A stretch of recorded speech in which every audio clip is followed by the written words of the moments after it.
예수님의 부활 사건은 네 복음서에 동일하게 굉장히 강조되어 기록되고 있고요. 예수님 사건의 이 클라이맥스요 결과로 이렇게 드러나 있습니다. 기독교의 신앙을 얘기하면 부활 신앙을 빼놓을 수가 없다라는 말이 되겠죠. 부활 사건에 대한 그 기록한 내용들을 보면 그 부활을 대면한 사람들에게 굉장히 그 많은 감정적인 언어를 사용해서 그 사람들의 이 반응을 표현하고 있습니다. 놀랐다는 말도 자주 나오고요. 근심하다, 두렵다. 또 궁극적으로 그들이 크게 기뻐했다라고 하는 이런 이제 반응도 나오고 있습니다. 그저 한 가지 한마디로 얘기를 하자면 2000년 전에 그 당시의 부활을 경험했던 부활의 정황을 보고 실제로 부활하신 주님을 만났던 사람들에게 이 부활 사건은 굉장히 샤킹한 것으로 그들에게 받아졌다라는 것입니다. 굉장한 충격적인 사건이었다는 것이죠. 그 당시는 어떤 시대인가 하면은 사실상 초자연적인 것들에 대해 사람들이 굉장히 익숙하게 생각하던 시대입니다. 영적인 현실에 대해서 그렇게 의아하게 생각하지 않았던 시대인 거죠. 오늘날 우리가 살고 있는 시대는 소위 말하는 이제 과학주의적인 마인드, 그런 생각, 사고를 갖고 있는 시대이죠. 사실상 우리는 오감을 통해서 느끼는 것들에 대해 신빙성을 갖고 있지만 어떤 영적인 것을 이야기하면 일반 사람들은 미신이라고 얘기하죠. 그런 거 뭐 없다. 이렇게 이제 이야기를 하는 그러한 추세 속에 우리가, 그 문화 속에 우리가 살고 있다 보니까 심지어는 이제 교회 안에서도 부활을 이야기할 때 보통 한 두 가지의 반응을 볼 수 있습니다. 하나는 너무 많이 들어서 믿긴 믿는데 굉장히 좀 추상적인 그러한 믿음으로 부활, 예수님 부활하셨다, 다 아는 얘기다. 역시 그 부활 주일이 되면 또 부활 메시지를 듣겠구나. 모르겠어요. 여러분 벌써 마음으로 준비하고 오늘은 좀 지루하겠다. 이미 다 결정하셨는지도 모르겠습니다. 그런 굉장히 일반적인 아주 좀 그냥 평범한 밋밋한 의미에서의 부활을 생각하거나 아니면 어떤 분들에게는 부활이라는 이야기를 듣는 순간에 이것은 어차피 사실적일 수 없기 때문에 아주 그 순간에 상징적인 것으로, 영적인 것으로 이렇게 바로 해석을 해버리는 경우들도 있어요. 예수님의 제자들이 예수님이 십자가 달려 돌아가시는 그 모습을 보고 예수님의 종말을 보고 너무너무 실망하고 너무너무 비참한 가운데 있을 때 정확하게 무슨 일이 벌어졌는지 모르지만 그 제자들이 다시 한번 회복되고 그들이 긍정적으로 다 모든 것을 바꿔내는 그러한 일이 있었다 이거죠. 그게 뭐냐? 부활이라는 사건인데 사실은 실제로 예수님이 부활하셨다기보다는 어떤 영적인 소망이 그들에게 들어갔다. 굉장히 이 부활이라는 말을 아주 상징적으로 이렇게 바꾸는 그런 일이 있다는 것이죠. 오늘날은 이 부활이 우리에게 굉장한 임팩트를 주지 못하는 부분이 사실 있다라는 것입니다. 신학적으로 아주 정신적인 개념으로 해석을 한다든지 말이죠. 그런데 우리가 2000년 전으로 돌아가야 성경이 보이는 거죠. 이 부분에 있어서는 그 당시의 사람들은 이런 신비한 일들, 영적인 일들에 대해서 상당히 익숙했지만 예수 그리스도가 영광의 부활의 몸으로 그들 앞에 나타나셨던 사건은 또 그 정황은 굉장히 샤킹했다는 거죠. 충격적이었다는 거죠. 그들이 두려움과 혼동 속에 빠져 있었어요. 이 사건에 대한 그 정황을 보면서. 그리고 실제로 그 주님을 만났을 때 놀라움과 기쁨으로 이것이 전환이 돼요. 이걸 오늘 이제 메시지의 키 월드로 우리가 얘기를 한다면 중요한 변화가 그 안에서 이루어진다는 거예요. 아주 충격적인 의심에서 충격적인 믿음으로 변화된다는 거예요. 빠뜨릴 수 없는 사실이 그들은 엄청난 이 충격 속에, 샤크 속에 그들의 삶에 일대 변화가 일어났다는 것입니다. 그들이 일대 변화를 경험했다는 것입니다. 자, 그러면 어떻게 이것이 이루어졌는가? 자, 오늘은 이 내용을 저희들이 좀 심플하게 좀 접근을 해보려고 그래요. 그러나 중요한 메시지라고 생각됩니다. 자, 이러한 충격적인 의심이 충격적인 믿음으로 바뀌는 것은 즉 다시 말해서 우리에게 있어서 신앙이라고 하는 것이 우리의 삶 자체를 뒤집어 놓는 것은 반드시 뭐를 요구하냐면요, 우리의 사고의 틀이 바뀌어져야 된다는 거예요. 사고의 틀, 즉 다시 말해서 믿음이라는 것은, 또는 이 신앙이라는 것은 우리가 이미 가지고 있는 틀이 있는데, 생각하는 틀이 말이죠, 우리 일상적으로 생각하는 틀이 있는데 거기에 몇 가지 새로운 정보들이 더해지는 정도로 신앙을 얘기할 수 없다는 것입니다. 완전히 패러다임이, 일반적으로 이제 과학자들이 많이 쓰는 말이죠, 패러다임이 바뀌어지지 않으면 믿음이라는 것이 수용되지 않는다는 것이죠. 많은 사람들이 신앙을 자기가 가지고 있는 틀 안에서 그대로 이해하려고 하기 때문에 어떤 일들이 벌어지냐 하면은 믿음이 왜곡되는 거죠. 놀랍게도 어떤 사람들에게는 복음 그러면 전부 다 긍정적인 사고예요. positive thinking. 어떻게 그렇게 거기다 다 끼워 맞추는지. 왜냐하면 그것이 종교성이고 그것이 이 시대의 두려움과 혼란 속에 살고 있는 사람들에게 주는 진정한 위안이다라고 믿고 있는 일반적인 종교 의식 속에 복음을 끼워 맞추다 보니까 모든 것이 다 긍정적인 사고로 들어가는 거예요. 또는 성공주의적인 사고로 들어갈 수도 있어요. 어떻게 모든 게 다 물질적인 복이에요. 어떻게 전부 다 건강의 복이에요. 모든 게 다 현세 속의 우리의 삶이 내가 원하는 대로 바뀌는 것, 그것이 복음이에요. 그렇게 복음을 이해하고 껴 맞춰 간단 말이죠. 근데 여러분, 암만 생각해도 그렇지 않습니까? 복음이라는 것이 도덕적이든 무엇이든지 간에 우리가 더 나은 사람이 된다, 즉 다시 말해서 improve 된다는 거죠. improve 되는 것으로 복음이 설명될 수 있습니까? 우리가 지금보다 조금 더 뭐가 추가돼서 첨가돼서 마치 맛없는 음식에 조미료를 넣으니까 맛이 좀 더 생기는 것 같은 그러한 식으로 우리의 신앙을 얘기할 수 있던가요? 만약에 그렇게 생각한다면 뭐가 아니라는 거죠. 왜냐하면 복음이 우리에게 요구하는 것은 죽음이에요. 죽어야 된다는 거예요. 죽어야 산다는 거예요. 복음이 우리에게 요구하는 것은, 믿음이라는 것은 내가 스스로 나를 의지하던 모든 것을 다 내려놓는다는 거예요. 무장해제가 되지 않고서는 진정한 의미에서 주님만을 의지하는 그리스도 중심적인 믿음이 일어날 수 없다라는 거예요. 그러니까 복음을 이야기하려면 일반적인 기본적인 사고 속에 몇 가지 정보를 끼워 넣는 걸 갖고 안 된다는 거죠. 이게 부활 사건을 통해서 아주 굉장히 강렬하게 드러나는 거예요. 여인들이 예수님 무덤에 왔어요. 그리고 그 무덤에서 예수님의 시신을 찾으려고 했겠죠. 당연하죠. 시체는 무덤에 있죠. 무덤 안에 있는 시체는 절대로 움직이지 않죠. 남이 움직이기 전에는. 시체가 움직일 수 있는 유일한 길은 뭐죠? 썩어 문드러지는 거죠. 이 여인들은 시체가 없을 거라는 생각은 하지 않았어요. 가봤어요. 시체가 없어요. 보이지 않아요. 그때 이 사람들은 무슨 생각을 하죠? 아마 이런 생각을 했을 거예요. 누군가 훔쳐갔구나. 왜냐하면 그 패러다임 속에 있으니까. 시체가 없어졌다. 무덤에 시체가 있어야 되는데, 그러니까 없다면 누군가 훔쳐갔다. 또는 이런 생각도 했을 것 같아요. 내가 무덤을 잘못 찾아오지 않았을까. 누가복음 23장 55절에 보면은 예수님을 장사 지냈던 그 사건에 이 여인들이 그 자리에 있었다는 거예요. 갈릴리에서 예수와 함께 온 여자들이 뒤를 따라 그 무덤과 그 시체를 어떻게 두었는지를 봤다. 그래서 그들이 가서 향유를 준비해서 그날 밤이 지나고 새벽에 예수님을 찾아왔다. 이렇게 이제 되는 거죠, 상황이. 그러니까 이분들이 예수님이 어디에 묻혔는지를 보고 갔단 말이죠. 그럼에도 불구하고 혼란할 수 있잖아요. 아직도 새벽 미명에 잘못 찾아갔을 수 있었겠구나. 굉장히 고민하고 있는 거예요. 그들의 반응은 뭐죠?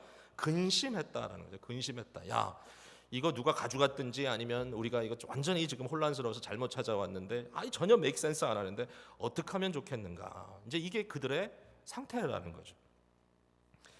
그런데 천사가 나타나는 거죠. 천사가 나타나서 하는 말에 귀를 기울여야 됩니다. 뭐냐면 이렇게 얘기하는 거예요. 어찌하여 살아있는 자를 죽은 자 가운데서 찾느냐, 이거예요. 질문이에요. 죽은 자 가운데서 찾으면 못 찾겠죠. 살아있으니까. 그러니까 살아있는 자는 살아있는 자 가운데 찾아야 된다. 무슨 얘기죠? 예수님이 더 이상 시체가 아니다. 예수님은 살았다라는 것을 전제하지 않고는 할 수 없는데, 즉 나의 모든 생각을 뒤집어 엎어놓지 않으면 그 정황이 도저히 이해가 되지 않는다라는 거예요. 여기에 천사가 이 여인들에게 도전하는 것은 바로 그거예요. 생각을 뒤집어야 된다는 거예요. He is alive. 그는 살았다. 말씀하신 대로 살았다라는 것을 그들이 들었을 때 그것이 의미가 있다라는 거죠. 그래서 바뀌어지는 거죠. 여러분, 우리가 살다 보면 가끔 그 정황이 좀 상황이 이해 안 돼서 어리벙벙한 그런 때가 있잖아요. 뭐 좀 쓸데없는 얘기인지 모르지만 어제 제가 낮에 약간 그런 비슷한 상황을 경험했는데 일주일 동안에 좀 아무래도 조금 피곤이 누적됐던 것 같아요. 점심 때 집에 가서 날씨가 너무 좋았잖아요. 그래서 오늘은 나가서 좀 밖에서 걷기도 하고 운동도 좀 하고 특별히 아내와 함께 같이 좀 이 위사이큰 공원을 가든지 해서 좀 오늘 좀 뭔가를 좀 풀어야 되겠다. 그리고 딱 있었는데 소파에 앉자마자 그대로 잠이 들어버렸어요. 낮에 너무 스윗하게 잠을 잔 거예요. 정말 눈을 딱 떴는데 눈을 뜬 순간에 제 몸에 아무런 기운이 없을 정도로 완전히 몸이 릴렉스가 됐어요. 근데 눈을 뜨고 보니까 와이프가 없는 거예요, 아내가. 이게 전혀 충격적이지 않을지도 모르겠어요, 대부분 여러분들에게. 근데 이상하게 제가 이 50을 넘기고 이제 중년의 나이로 가면서 낮에 일어났는데 아내가 없으면 불안한 거예요. 정말 참 희한한 느낌이었어요. 너무 날씨가 좋아. 하늘이 너무 파랗고 아름다운데 와이프가 없는 거예요. 근데 키친 카운터에 이렇게 보니까 우리 아내가 제가 분명히 잠들기 전에 읽고 있던 하나님을 아는 지식이라는 책이 거기 너무 반드시 놓여 있고 그 위에 우리 아내가 그 쓰는 핸드폰이 너무 반듯하게 딱 놓여 있는 거예요. 예. 마치 예수님의 수위가 이렇게 개어져 있었던 것처럼 완전히 놓여 있는 거예요. 그래서 저는 생각했죠. 이 사람이 아마 그 날씨가 좋은데 나는 안 일어나니까 밖을 이제 좀 거들어 갔나 보다. 근데 좀 이따 그라지를 보니까 차가 없어요. 1시간을 기다려도 안 와. 전화를 안 가지고 갔어요. 근데 이게 빠뜨리고 간 게 아니라 거기다 아주 나이스하게 놓고 가버린 거예요. 여러분 그 순간에 제 마음속에 별의별 생각이 다 들더라고요. 예. 이렇게 좋은 날 낮에 소파에서 누워서 자고 있는 남편의 얼굴이 어땠을까? 코를 골고 자고 있었겠지. 그때 혹시 우리 아내가 저의 얼굴을 빤히 쳐다보다가 이제는 더 이상 못 참겠다. 그리고 전화를 놔두고 갔다는 건 뭐 이제는 소식을 끊겠다. 그리고 가버렸다라는. 근데 제가 이거 좀 웃기게 말을 각색해서 여러분께 얘기하는 것 같은데 정말 그 순간에 그 생각이 들었다니까요. 이 설교를 우리 부모님들이 들으면 얼마나 마음 아파하실까 지금 생각이 들긴 하는데 그런 정황에 대해서 이런저런 생각을 해봤어요. 이랬겠구나 저랬겠구나. 안 오니까 걱정이 되기 시작하고. 그렇죠? 나중에 그 얘기를 다 설명을 들었을 때는 모든 게 다 make sense 했습니다. 그러나 전혀 상상하지 않았던 곳에 갔던 거예요. 그 상황이 그래서. 자, 우리가 사는 가운데 우리가 현재 가지고 있는 생각의 틀을 가지고는 이해가 안 되는 것. 왜 이렇게 했을까요? 말도 안 되는데 이해가 안 되는데 바로 그런 거예요.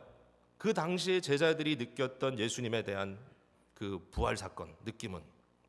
자, 11절에 보니까 사도들은 여인들이 와서 그들에게 전한 말이 허탄한 듯이 들려 믿지 아니하나.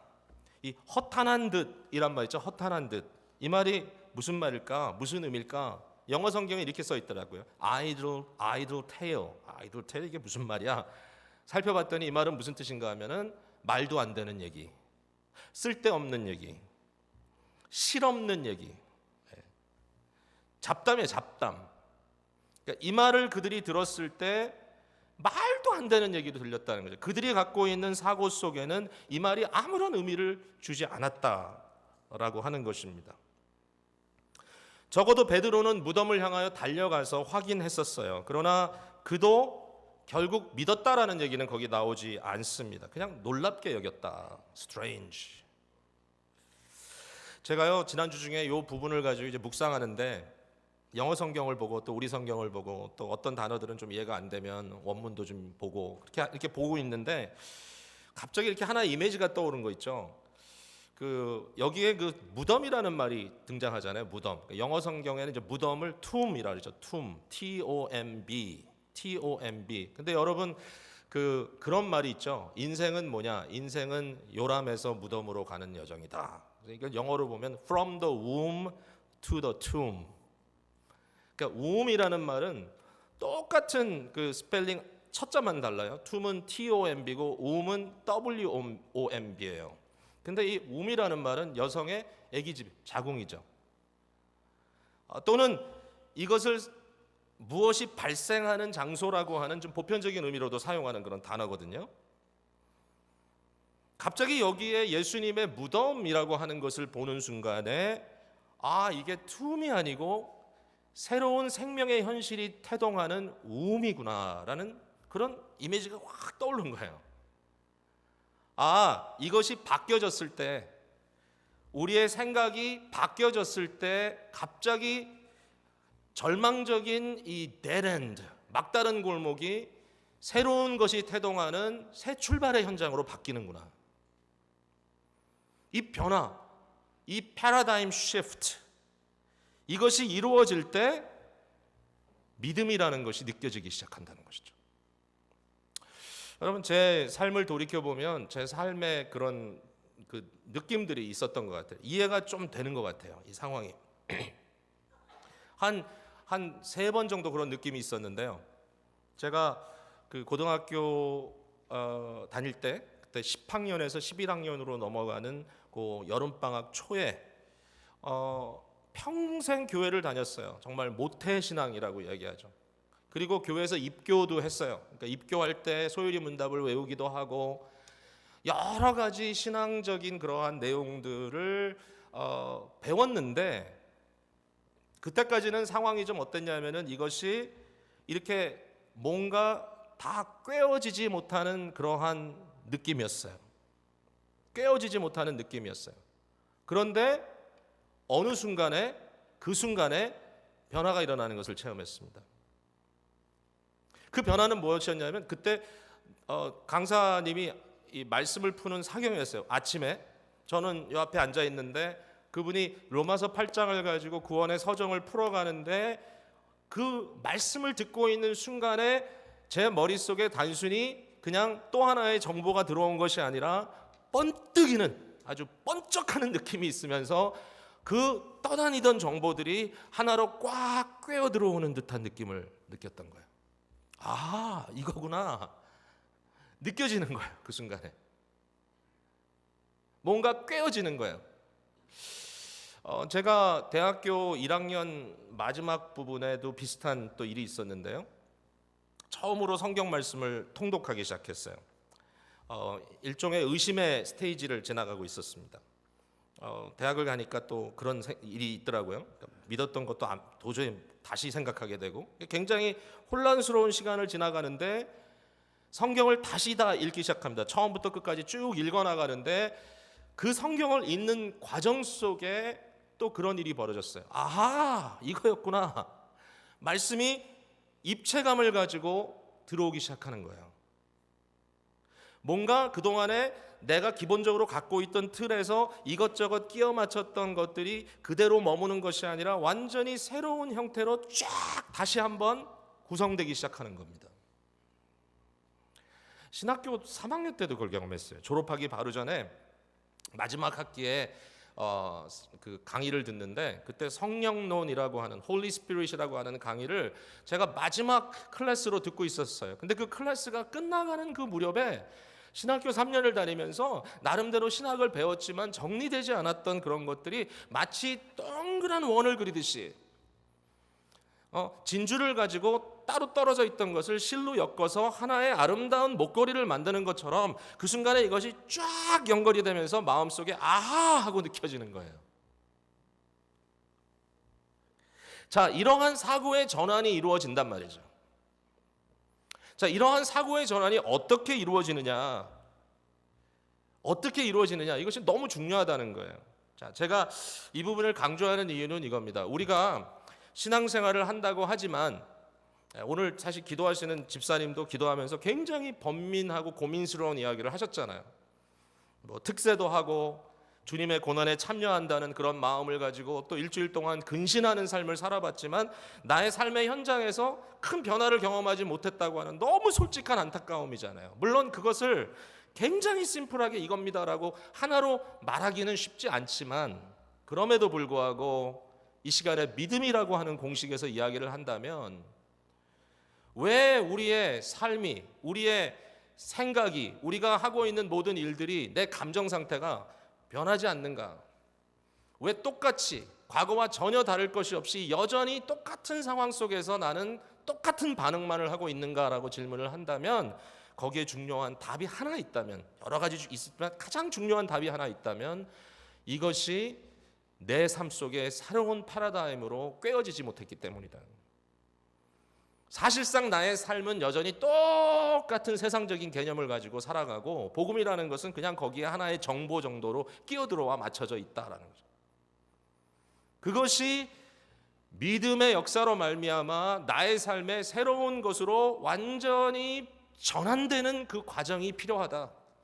New mindset, 내 마음을 새롭게 함으로, 너희의 마음이 변화됨으로 이 트랜스포메이션의 과정이 있어야 되고 이 패러다임 시프트가 반드시 있어야만 한다라는 것이죠.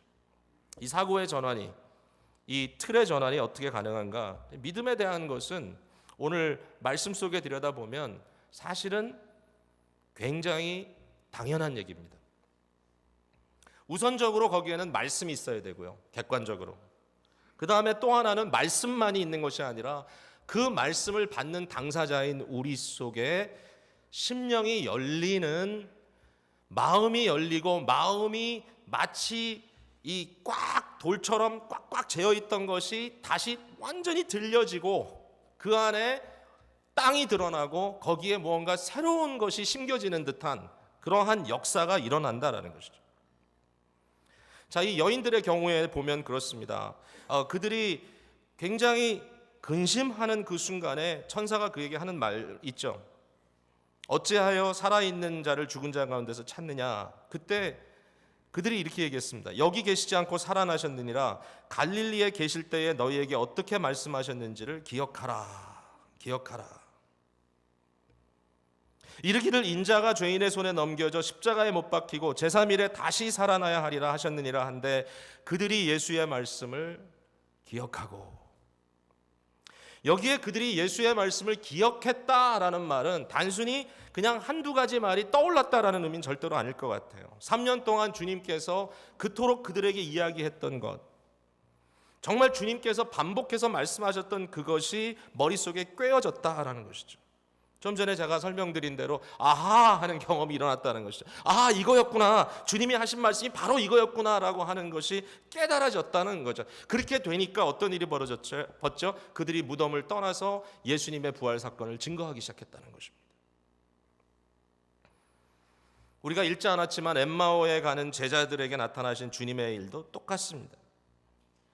같은 장 24장 25절에 이르시되 미련하고 선지자들이 말한 모든 것을 마음에 더디 믿는 자들이여, 그리스도가 이런 고난을 받고 자기의 영광에 들어가야 할 것이 아니냐 우리 주님께서 말씀하셨죠. 이 제자들에게.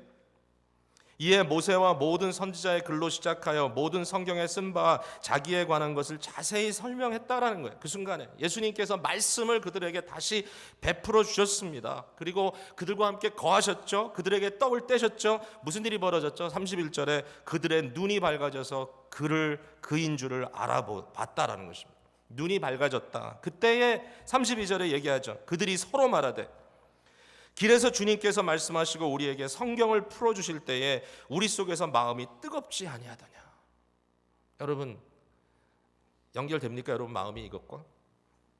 말씀을 들었을 때, 그때 드디어 구약 성경에 나와 있던 그 모든 내용과 예수 그리스도께서 그동안에 설명했던 말씀과 지금 우리들이 눈으로 본 바 그리스도의 사건이 쫙 연결되기 시작하면서 과거에 내가 생각했던 것과는 전혀 다른 판도로 모든 것들이 다시 이해되기 시작했다는 것이죠. 마음이 뜨거워지기 시작합니다.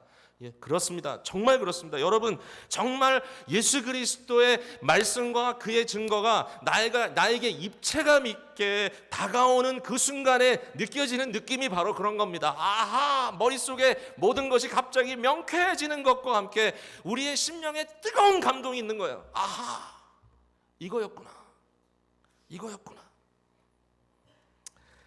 예수님께서 또 11 제자에게 나타나셨죠.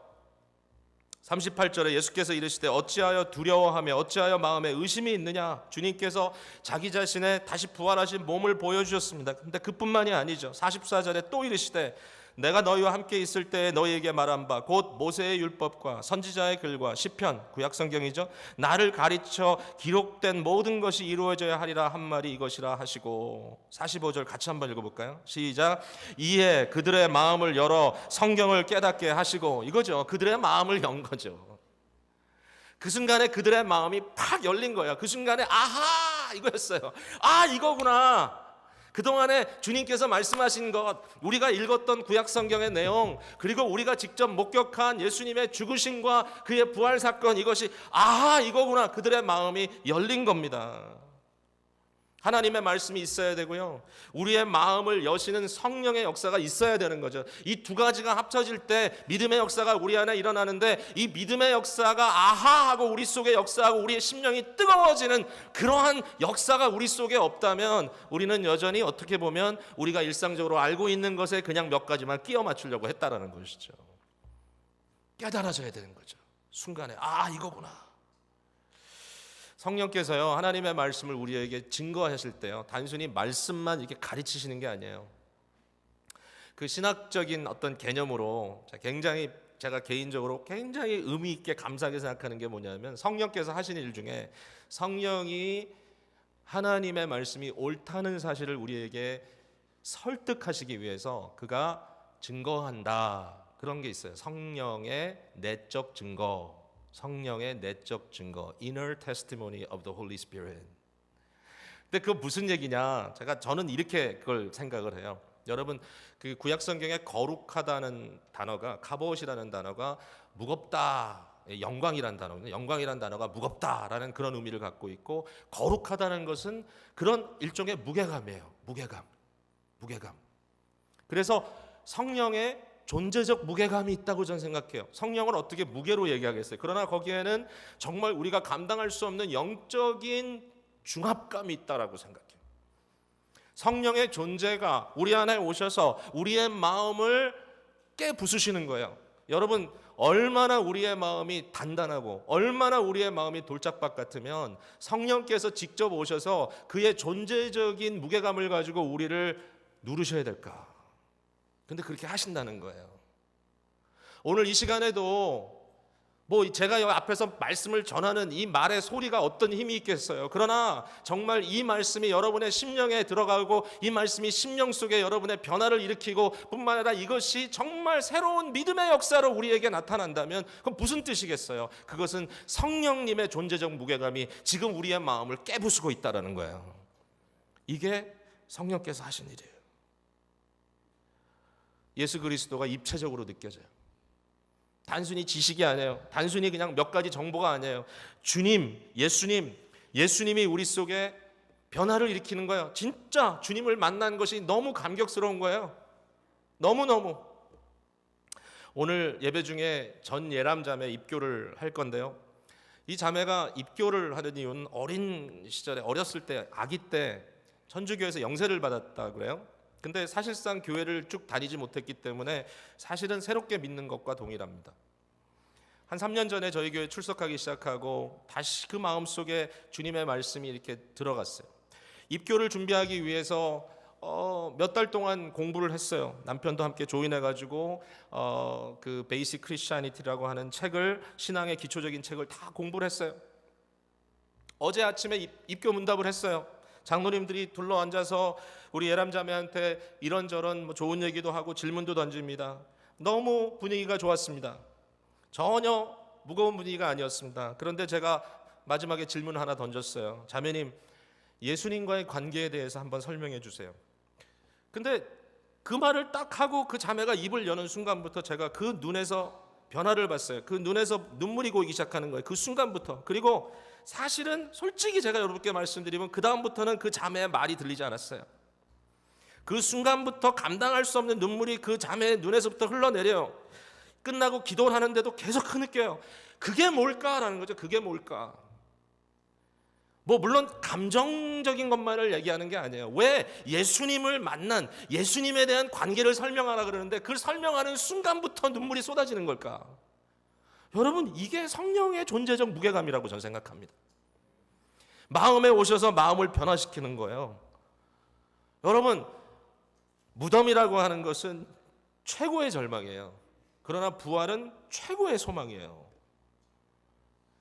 절망의 패러다임에서 소망의 패러다임으로 바뀌는 것은 그냥 단순히 긍정적인 사고가 아니에요. 이것은 완전히 새로운 삶의 역사가 시작되는 거예요.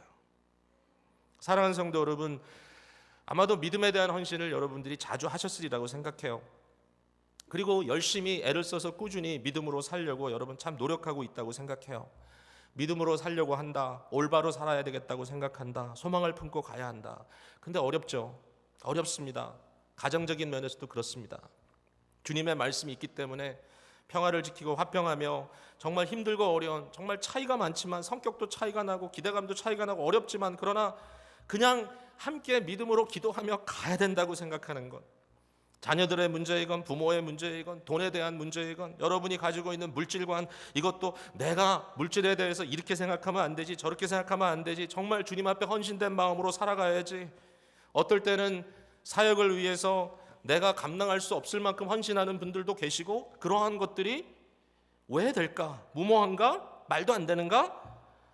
마음속에 믿음의 결단이 있고, 그리고 이것이 옳다라고 생각하고 꾸준하게 일을 해나가고 있는 여러분, 교회 안에서 여러분의 내면 세계 속에 있는 수많은 죄와의 갈등들, 그냥 질러버리면 될 것 같은데 질르지 않고 끝까지 참고 계속해서 자기 자신과 양심과 싸우는 이런 갈등 속에서 애쓰고 있는 여러분의 모습, 인간관계 속에서 그냥 엎어버리면 되는데, 저 사람 A 그냥 밟아버리면 되는데, 항상 내 마음속에 저 사람의 어떤 잘못한 흠이 보이고, 그러므로 그것을 내가 끄집어내서 나는 영원토록 그 사람이 나보다 못하다는 사실 속에 마음속에 만족감을 갖고 살아야 되겠다, 이런 굉장히 이기적인 인간관계 속에 들어간 사람이 너무 많은데, 그렇게 안 하겠다고. 분명히 내가 밟아버릴 수 있어요. 이메일 하나 써가지고 그냥 딱 던져버리면 끝장날 일이에요. 그러나 그렇게 하지 않으면서 끝까지 참고 함께 가려고 하고 있는 그 마음의 그 상황 속에서 여러분 어떻게 하고 계십니까? 가잖아요. 가고 있잖아요. 너무 감사한 일이에요. 어떻게 그게 가능합니까? 여러분, 절대로 우리가 우리 느낌대로, 우리 감정대로, 우리 생각대로 가지고 있다가는 이렇게 할 수가 없는 거예요. 끊임없이 주님의 말씀, 주님의 생각으로 우리 자신을 복종시키고 있는 그러한 역사가 그 안에 있다라고 저는 믿습니다. 오늘도 부활주일날 우리가 다시 다 믿는다는 얘기를 하는 거 아니에요. 믿음이 다 없었는데 새로 생겨야 된다는 얘기 아니에요. 제가 말씀드린 대로 크리스찬의 여정 속에는 주기적으로 다시 한번 우리가 일깨워지는 순간들이 있어요. 깨달았다가도 망각해요. 그러나 다시 그것이 자리 잡히는 때가 있어요. 우리는 끊임없이 자리 잡아야 돼요. 끊임없이 믿음의 생각으로 돌아와야 돼요. 끊임없이 예수 그리스도를 입체적으로 만나야 돼요. 오늘 이 아침에도 여러분의 삶 속에 그러한 역사가 또다시 일어나는 귀한 아침이 되기를 간절히 바랍니다. 왜냐하면 부활의 증거가 그런 거기 때문에.